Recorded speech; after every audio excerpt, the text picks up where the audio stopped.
Bonjour à tous, le pape loue les valeurs du sport à l'approche des JO d'hiver. La fraternité sacerdotale Saint-Pédis reçue au Vatican jeudi prochain.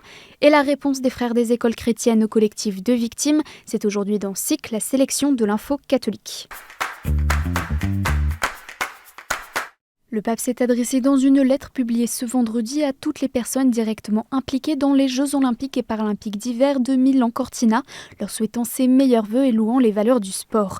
Il rappelle le rôle important qu'il joue pour le bien de l'humanité, en particulier pour la promotion de la paix, appelant à respecter cet instrument d'espérance qu'est la trêve olympique. Léon XIV loue aussi sa valeur éducative, mais aussi l'espace privilégié de relations et de dialogue avec nos frères et sœurs appartenant à d'autres traditions religieuses qu'il offre, et ses valeurs authentiques qui s'ouvre naturellement à la solidarité et à l'inclusion. Il rappelle également l'importance d'une bonne pastorale du sport pour contribuer à la réflexion sur l'éthique sportive, car le pape revient sur les risques qui mettent en danger ces valeurs, de la corruption à la priorisation de l'aspect économique, en passant par la dictature de la performance. Il ajoute donc que les leçons enseignées par le sport dépassent le cadre du terrain de compétition. Le sport enseigne que l'on peut aspirer au maximum sans nier sa propre fragilité, que l'on peut gagner sans humilier, que l'on peut perdre sans être vaincu en tant que personne. La fraternité sacerdotale Saint-Pédis sera reçue au Vatican le 12 février pour un dialogue informel. Une rencontre organisée entre le préfet du dicaster pour la doctrine de la foi, le cardinal Fernandez, et le supérieur général, l'abbé Pagliarani, à la suite de l'annonce de la décision de la fraternité de consacrer 2 nouveaux évêques l'été prochain.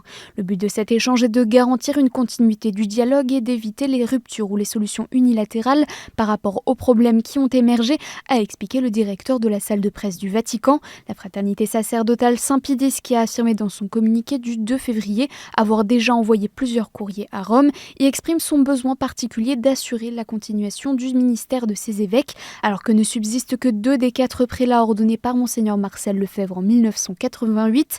Des ordinations qui s'étant déroulées sans l'aval du pape avaient engendré une excommunication laïté Sant'Ancillé, ainsi qu'une rupture schismatique de la fraternité avec Rome. Alliance Vita, la Fondation Jérôme Lejeune, les associations familiales catholiques et le Comité protestant évangélique pour la dignité humaine, toutes appellent à la mobilisation le lundi 16 février à 19h près de l'Assemblée nationale. Ce rassemblement intervient alors que la proposition de loi relative à la fin de vie revient en 2e lecture à l'Assemblée nationale après son renvoi par le Sénat. Les organisateurs expliquent que le but est de demander un accès effectif aux soins et la généralisation des soins palliatifs et d'exprimer une opposition à la légalisation de l'euthanasie et du suicide assisté. Une neuvaine nationale de prière pour le respect de la vie et de l'objection de conscience a également été lancée par les congrégations religieuses hospitalières et plusieurs associations en faveur de la vie et au service des plus fragiles. À l'occasion de la Journée mondiale de la fraternité humaine ce 4 février et de la remise du prix international Zayed qui récompense des exemples de fraternité humaine, le pape a publié un message, se référant notamment à l'encyclique Fratelli Tutti. Il évoque la fraternité comme une urgente nécessité, souhaitant en faire une réalité vécue plus forte que tous les conflits, toutes les différences et toutes les tensions, dans un monde où trop de personnes souffrent des horreurs de la violence et de la guerre. Léon XIV rend également hommage au prix Zayed, dont la 7e cérémonie s'est déroulée le même jour à Abu Dhabi, aux Émirats arabes unis. Ont été récompensées les délégations des républiques d'Arménie et d'Azerbaïdjan pour l'accord de paix de Washington d'août 2025, mais également la militante afghane pour le droit à l'éducation des filles et des femmes, Zarqa Yaftali, et l'organisation palestinienne à but non lucratif Ta'awun. Après la constitution d'un collectif d'anciens élèves dénonçant des violences physiques, psychologiques et sexuelles au sein d'établissements lassaliens, la congrégation des frères des écoles chrétiennes indique dans un communiqué publié par son avocat dimanche dernier prendre très au sérieux leurs témoignages concernant une vingtaine d'écoles. Rappelant que 72 saisines de leurs cellules d'écoute ont été enregistrées pour des faits prescrits pénalement qui auraient été commis par des religieux des années 1950 jusqu'à 1980, le communiqué précise que 70 personnes ont été indemnisées pour un montant total de plus de 2 millions d'euros suivant les recommandations de la commission reconnaissance et réparation dans une démarche de justice restaurative. La congrégation qui accueille aujourd'hui 150 000 élèves dans ses établissements en France affirme avoir effectué 3 signalements à la justice depuis 2022 pour des faits qui auraient été commis par des religieux encore en vie, le dernier datant de décembre 2025. Saint John Henry Newman sera désormais fêté le 9 octobre, une date choisie en référence à sa conversion au catholicisme en 1845. Proclamé docteur de l'Église le 1er novembre dernier, le cardinal anglais, ancien anglican et copatron de la mission éducative de l'Église, le décret annonçant son entrée dans le calendrier romain le présente comme un homme dont la recherche constante de sortir des ombres et des images pour aller vers la plénitude de la vérité est devenu un exemple pour chaque disciple du ressuscité.